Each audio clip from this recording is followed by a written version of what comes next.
Hello, everyone. My name is Aisha Langford, and I'm the founder of Funeral Syllabus, where the motto is make a plan, keep the peace, leave a legacy. Today, I'll be talking with Mia Roldan, a licensed clinical social worker and author based in Austin, Texas. She provides therapy for children, adolescents, young adults, and families, and has a focus on areas including grief and loss. So, thank you for joining me, Mia, and we'll jump right into the questions. So, can you tell us a little bit about your professional journey and what motivated you to specialize in helping people navigate grief? Yes, so I appreciate you inviting me to be on here. My I'll just say my relationship with grief really started when I was a child. My parents got divorced. It was really a situation where they should have never been married in the first place. It was just a lot of fighting. And so a lot of grief and loss around a childhood that was really difficult, and the loss of like my childhood home, loss of caretakers along the way. My mother died, by suicide when I was 12, and lots of losses throughout my life. So I just feel like my companion throughout my life has been grief and loss. And when I went to into my professional life, I started as a special education teacher in an elementary school because I really felt called to be an advocate and speak for children because I felt like I did not have someone to speak for me and be that advocate. And being in special education, there's a lot of grief and loss for parents coming to terms with, any kind of diagnosis for their children, and children kind of coming to terms with them feeling not like their other peers. And when I left education to just transition to clinical therapy, still working with children and families, any problem that's presented in the therapeutical setting, there's a background of grief and loss to it. And so I've been able to weave in grief and loss to any kind of therapeutic work that I do because it's a common experience that we all can relate to. Okay. And that leads great into my next question. So, grief can look different for everyone. So, how do you help people understand and accept their unique grieving process? Right. It's a common experience that we all will go through, but yes, it's individualized to the person. And so it's really important when I work with people to just validate them that whatever they are feeling in that moment on that day is absolutely what they should be feeling. There's no guidebook to what grief looks like, how grief should be experienced. And so, what it feels like for you is the way that it should be experienced. And a lot of people so really, I would say, desperately want to know what to do when they grieve and want to know when grief will end. And the more that they want those concrete answers to a question that doesn't have a clear answer, really the more the suffering is prolonged. And so it's a process of validating the person and embracing the fact that it's going to be a lifelong companion. And when they can really start to accept that it is that companion, it also helps to incorporate the loss of that person to be more present in their life. When they're able to really embrace the person who has left their life as more of a person who is maybe potentially an active participant in their life, keeping that person and their memories current in their life, embracing that person and everything that they've experienced with that person, then the loss doesn't feel so acute and the grief and the suffering of it really subsides, and that person can continue to be a part of your life. Okay. And what are some common misconceptions about grief that you often address with your clients? Right. And so speaking on the last question, it's the misconception that at some point you will be, quote, finished. You will be done with your grief process. And in my opinion, that's a relatively, new concept of the 20th century, that there's a linear pattern to grief, that there's these stages of grief that one will go through, and you'll hit that end stage of acceptance and you will kind of put it to rest and you won't experience it anymore. And that just couldn't be further from the truth. And the psychologist who created those 5 stages of grief was really creating it for people who were actively dying in a hospice setting. And so those stages for grief were more really meant for people who were actively dying to accept their stages of their mortality. And it was not ever meant for us as the bereaved to experience grief in that linear fashion. And so the misconception is that you will one day not be grieving any longer, which means you will one day not feel the pain of that person not being in your life and the sadness. So again, it's more of the misconception that if you will get over your grief, you'll get over the pain of the loss, when really we never will get over the pain of the people who we've truly loved and shared maybe a lifetime of memories with. Mm. And just to follow up on that point, how does grief sometimes show up in ways that people might not expect? So everyone, I think, would probably agree the grief would be most acute on your loved one's maybe death anniversary or their birthday, or like the bigger moments when the person should be there in your life. But it will also, and really does show up in really very subtle ways that you might not expect. You will get any kind of memory associated with that person that could be a song that you happen to hear, a restaurant you drive past that reminds you of that person, a commercial, that you see on TV. Like anything can be triggering to you to connect you back to that person. And so it's the memories that are evoked in any way that they can be, that are just what our memories in ourselves are saying, hey, that person was connected to me in this way. And that's an invitation for you to remember that person. That's an invitation for you to kind of pause and sit and remember that experience with them. And over time, that's what brings us joy. That's what can keep that connection really alive, really active and current in our life. And why wouldn't it be? If we shared experiences with these people, then it's absolutely appropriate and very healing, very therapeutic to continue to reminisce on those memories, much as you would do if that person was still here living with you and you heard something and you remembered them, and you might call them and say, hey, I was thinking of you. I saw this thing. I heard this thing. So it's a very normal human response to be reminded of our loved ones, even if they're not here. Why not give ourselves the permission to go ahead and remember them in that moment? And what advice might you give to someone who feels that they're stuck in their grief, if there is such a thing as being stuck in grief? Mhm. I find when people say that they're stuck in their grief, it really is a byproduct of them being isolated. And by that, I mean, people will shut down initially after when someone dies. You get a lot of attention from family, friends, and coworkers. We all know that that attention over time will subside as everyone kind of goes on with their life and returns to school, work life, whatever. And that is a normal way that we all live. We all go back to our day-to-day life. But if you get stuck and continue to isolate in your grief, you will be stuck in that, existence of your sadness.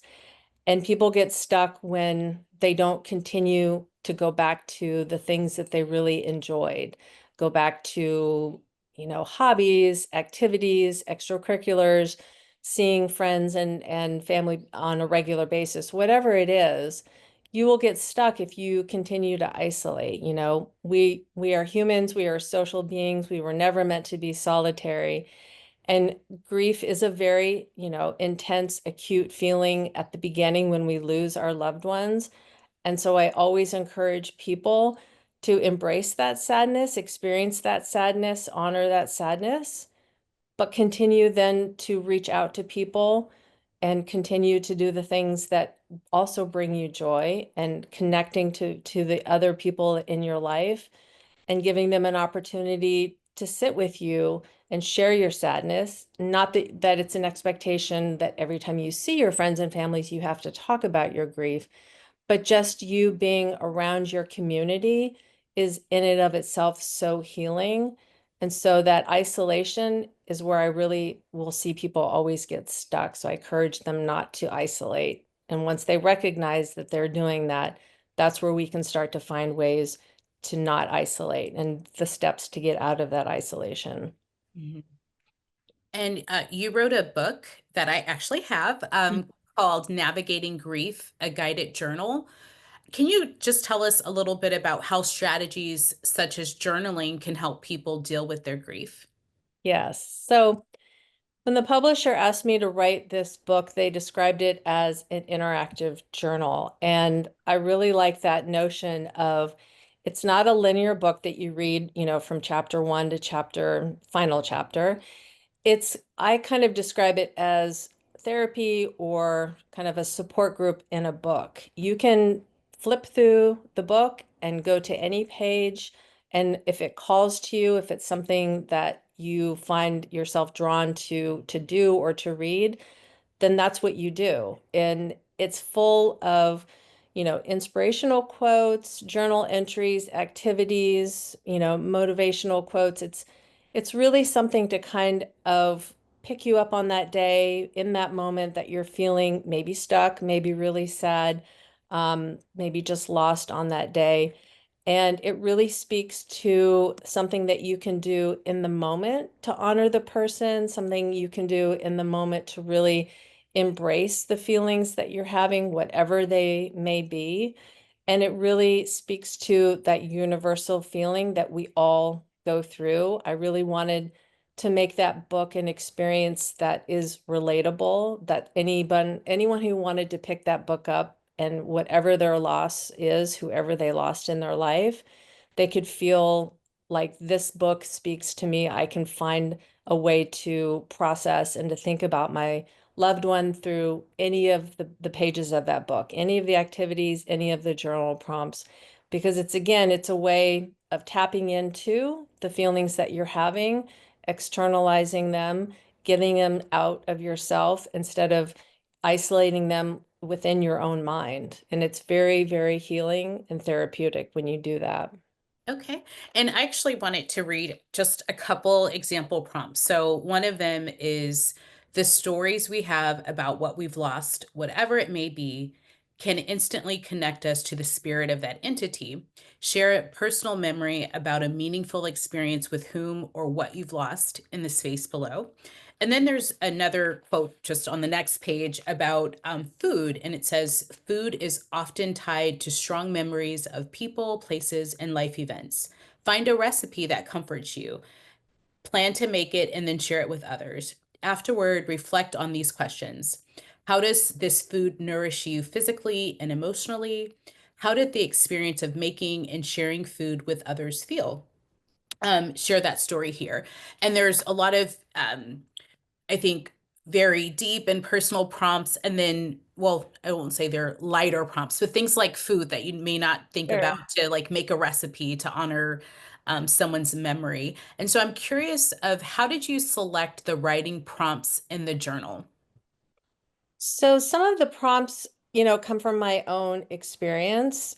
Food for me was very important as a way to remember my mother. I only had, 12 years with her, but cooking for her was a way that she and I connected. And that was very often through, the big holidays that are about food, Thanksgiving and Christmas. And so when I want to kind of tap into a good memory with her, all I have to do is open up one of her cookbooks, which I'm happy that I still have, and do that. And then once I had kids, that was a way that I could cook with them and say, this is something I made with your grandma, who they never met, but it's a way that I can kind of feel like they were a part of her life. And so some of the prompts are from my own experience. Some of them are from me as a therapist, knowing some coping skills of like emotional regulation. There's some prompts in there and some exercises in there to kind of calm our nervous system that I have in there. I know there's like ones about like deep breathing, There's ones I know that helped me in terms of finding an object that really ties you to the person. And so it's just a combination of me as a clinical therapist knowing kind of emotional regulation and distress tolerance skills, kind of translating those into journal prompts or exercises, and then just what's helped me in my own personal life with grief. Okay. And for those watching, are there specific coping mechanisms outside of something like journaling that can help people navigate grief in a healthy way? I do always kind of want to give, a shout out and a plug for support groups. And, you know, I work with people who are going through bereavement, and I always suggest that to them. And, it's maybe 50-50, like, sure, I might look into that, or like, oh, no, no, no, I don't want to be with other people. I don't want to talk. And so I always want to educate people and explain that support groups are not a situation where you're going to be expected to talk at all. It's literally just a room full of people who are going through the same thing in many, many ways that you are.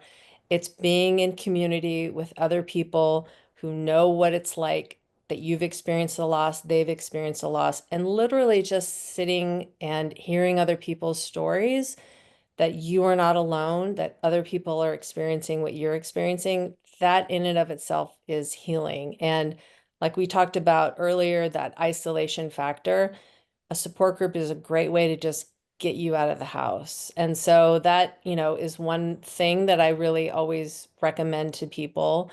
I also recommend to people to get outside and go into nature, whatever part of the country that you live in, literally just putting your bare feet on grass. If you live near water, just looking at a body of water, like anything that you can do to just be in nature.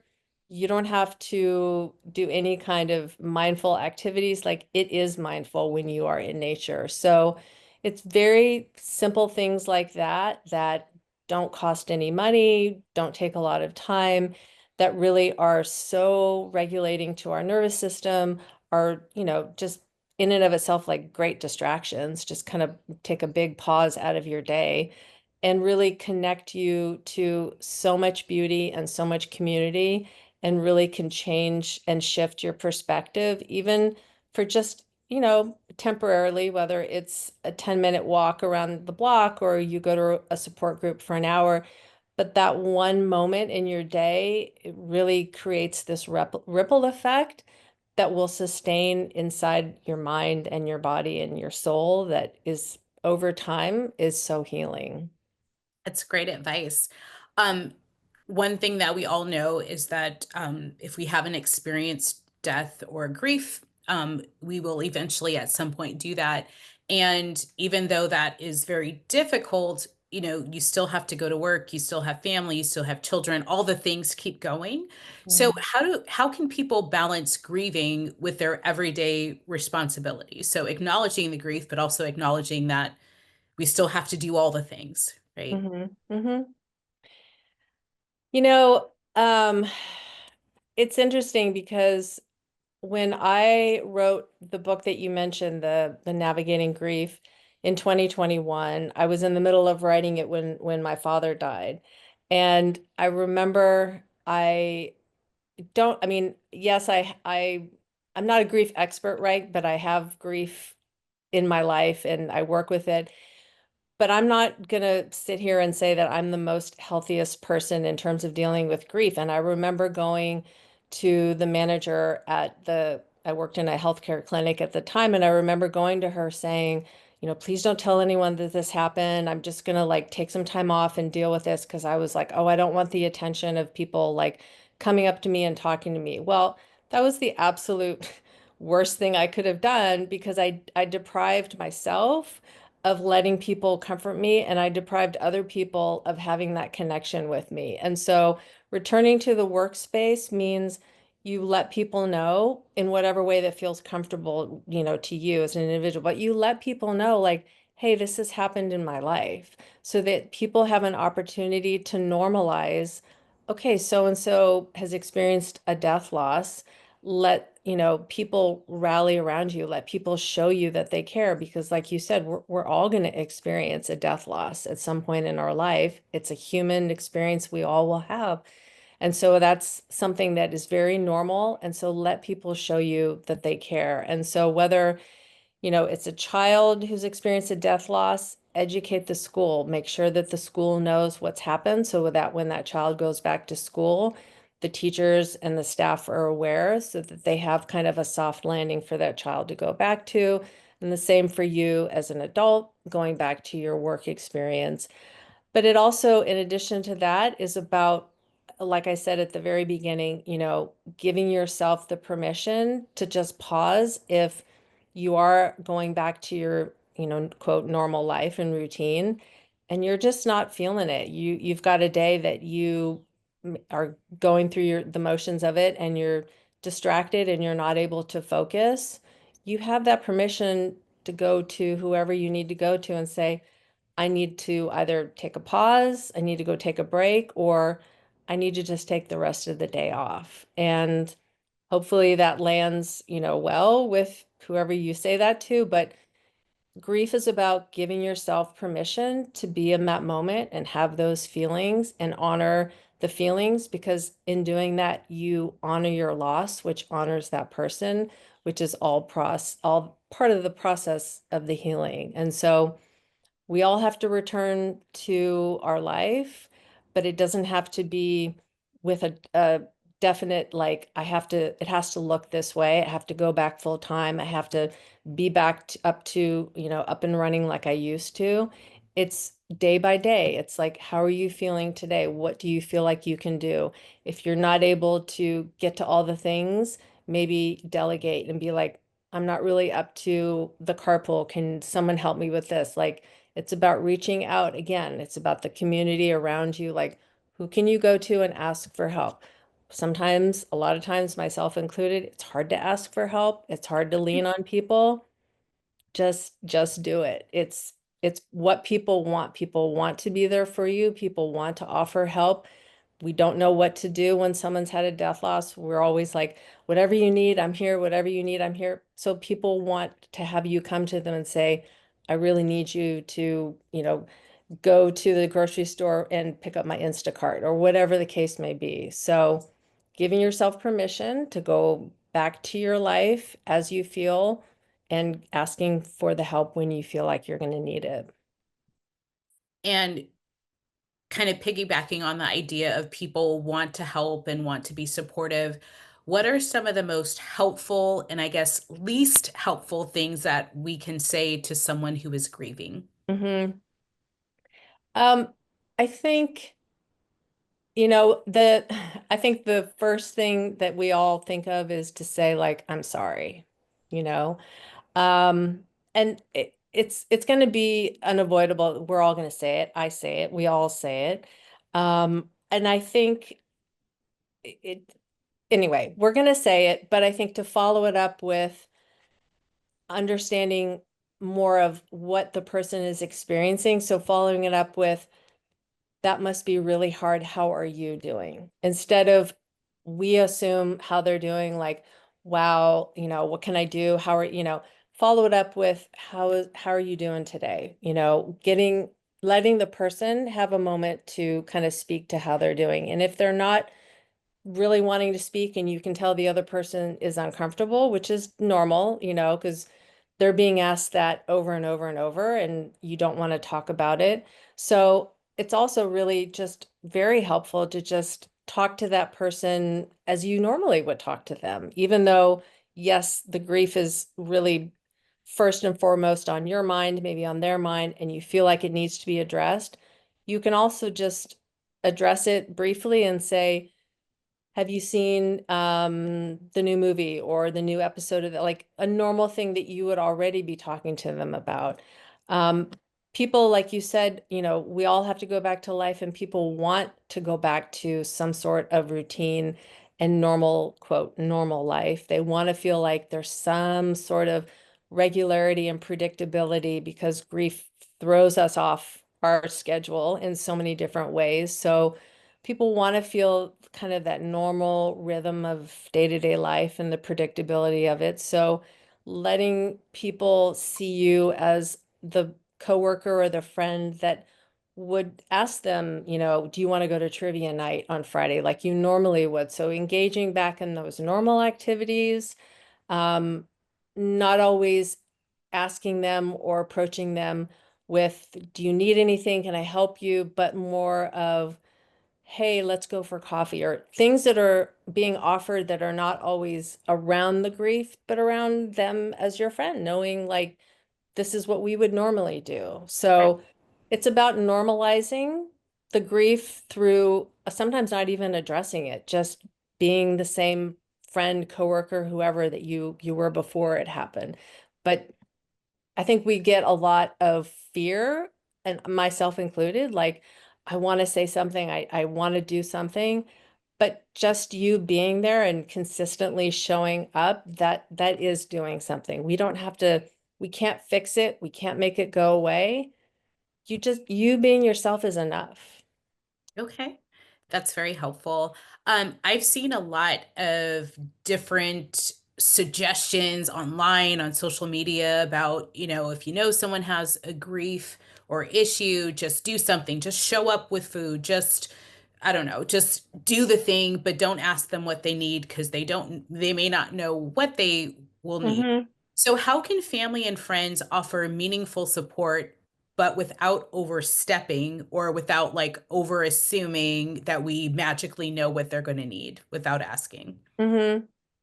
Well, I think, in the age of technology and convenience, I think all of the meal train things are really helpful, kind of jumping on those, especially when it's someone who's got, kids and a busy life. Like that is really helpful and practical to kind of help with those meal prep kind of things. But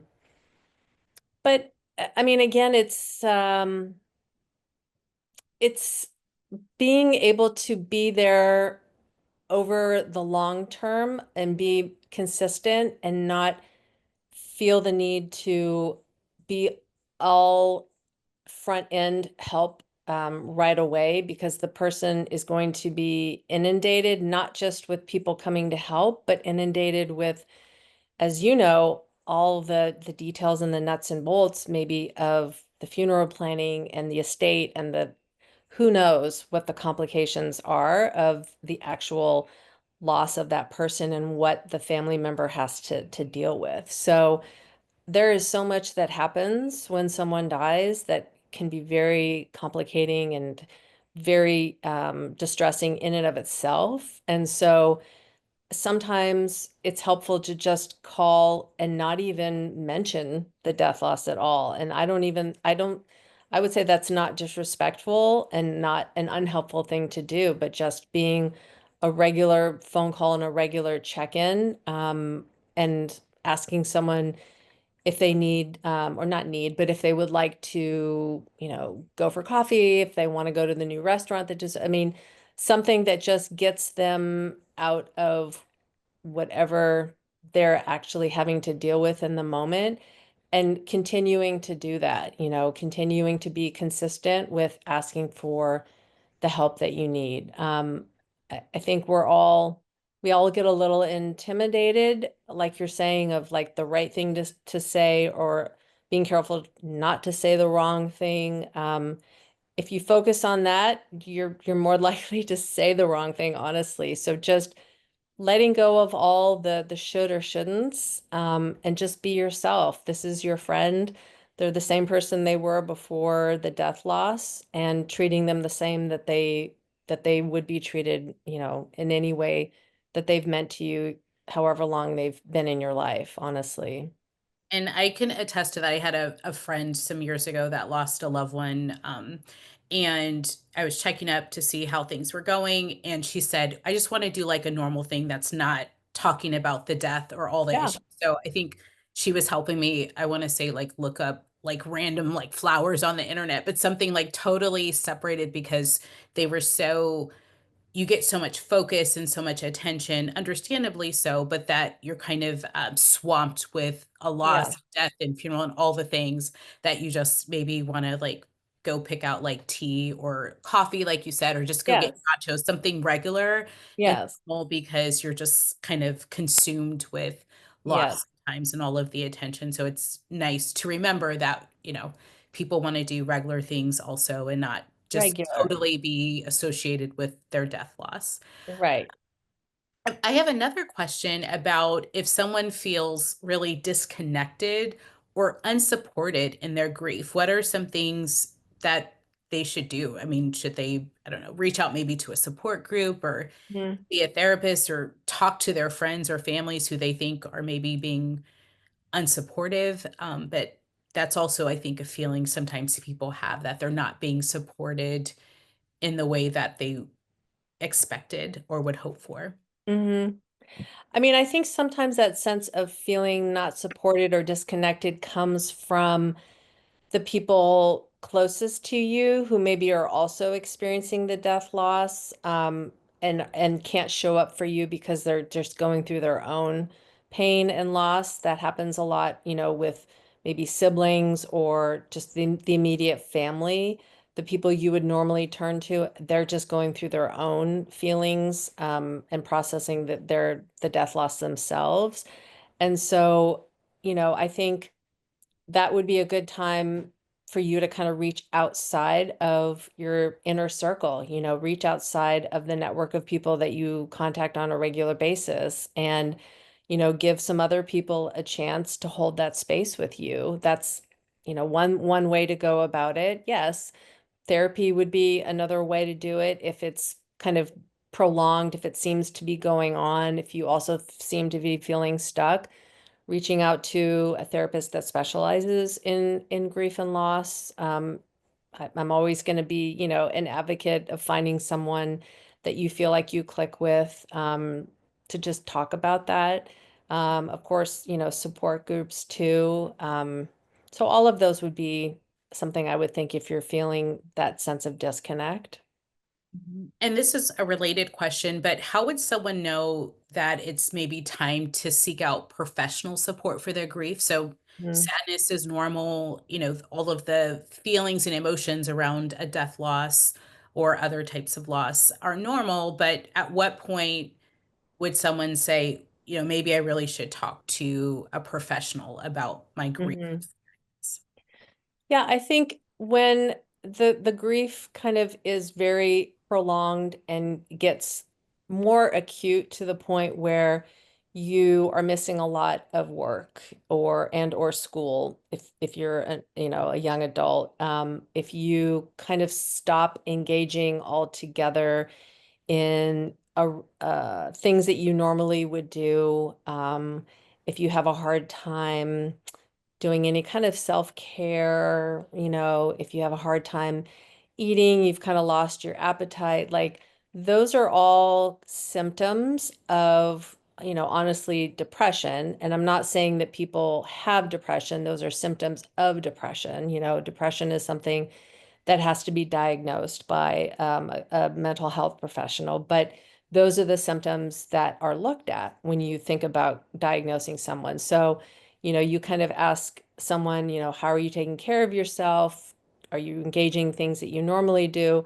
And so if you find yourself really being more than stuck, and more of a like it's an inability, and things feel a little bit, I mean, hopeless is a strong word, but kind of what's the point? Or I just can't go Mm. on, in terms of like imagining what my life is going to be like without this person, then that is a time to seek more professional help and seek a mental health professional.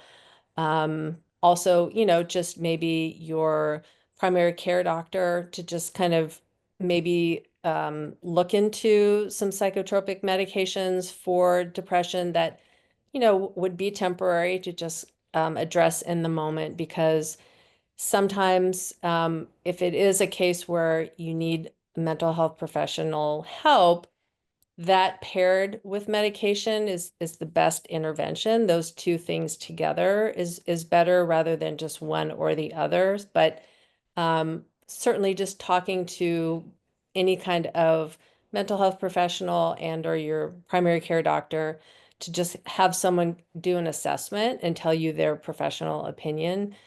And that's all you would be doing, just getting another opinion, which is what we do anyway when we're not feeling well, when we know there's something else going on that we're just not feeling ourselves. And this is just one of those situations. So it's just a normal way of approaching, anything that we know there's something going on, then we just can't feel, we just are not feeling like ourselves.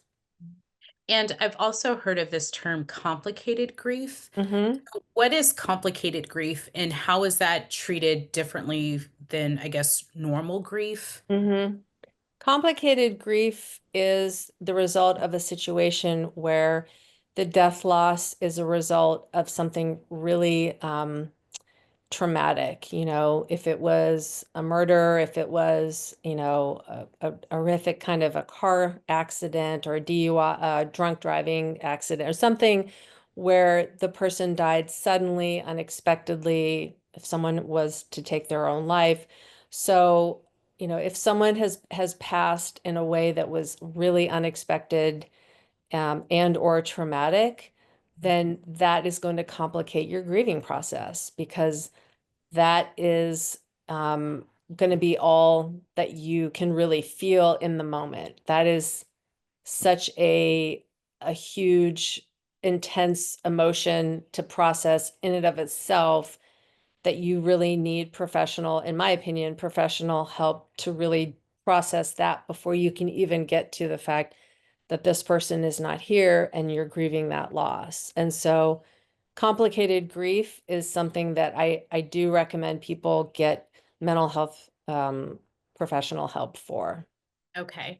And then my last question, if someone hopefully is listening to this podcast or watching this podcast somewhere across the United States or maybe in other places, and they want to explore grief support or counseling, where can they start? Like, where can someone find someone like you? What resources are available that you might recommend? Yes. So if you have my book, I do list in the back different ways to find support groups. A lot of hospice agencies offer support groups for the community. So there's hospice agencies in every city I know across the United States, and I'm sure in other countries. So you can just call a hospice agency and they will, or any kind of grief and loss center in your city, and they can connect you, I know, to any kind of support group. Um, if you want to find a clinical therapist who specializes in grief and loss, I always refer people to the website psychologytoday.com because Okay. you can find a therapist on there and filter out really what you're looking for and someone that specializes in grief and loss. So those would be the ways to find those resources. Okay. Well, thank you so much. I appreciate your time and sharing your expertise. Grief and loss is such a heavy thing to think about and talk about, but it's great to have resources and a pathway forward to kind of help people cope and kind of go through their journey with grief. So thank you for your time today.